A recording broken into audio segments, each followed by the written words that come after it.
భగవద్గీత కూడా అదే చెప్పింది కదా. హిందూ మతానికి పూర్తిగా ప్రతీక ప్రామాణిక గ్రంథం ఏంటంటే భగవద్గీత. ఆ భగవద్గీత కూడా అదే చెప్తోంది కదా, ఏధా మాం ప్రపద్యంతే తాం తథైవ భజామ్యహం మమ వర్త్మానువతంతే మనుష్య పార్థ సర్వసః.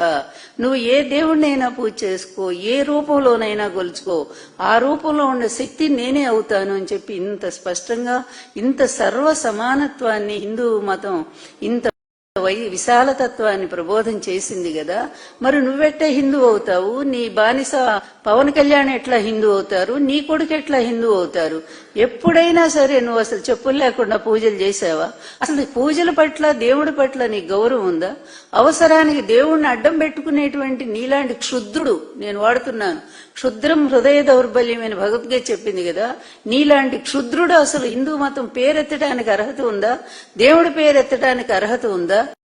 ఇంత నీచమైన దేవుని రాజకీయాల్లోకి లాగేటువంటి నువ్వు అసలు ఆ దేవుడు ఏ విధంగా శిక్షిస్తాడో తొందరలోనే నీకు ఆ పనిష్మెంట్ కూడా తొందరలోనే తెలుసు చంద్రబాబు. అప్పుడు మొదలు పెట్టావు. నీ కొడుకు వయసు ఉన్న జగన్మోహన్ రెడ్డిని ఎదిరించలేక అతను చేసిన మంచి పనుల వల్ల ప్రజల్లో వాళ్ళ తండ్రి దేవుళ్లాగా మిగిలాడు, అబ్బాయి కూడా దేవుళ్లాగా మిగిలాడు. ఎందుకంటే వాళ్ళు చేసిన మంచి పనుల వల్ల.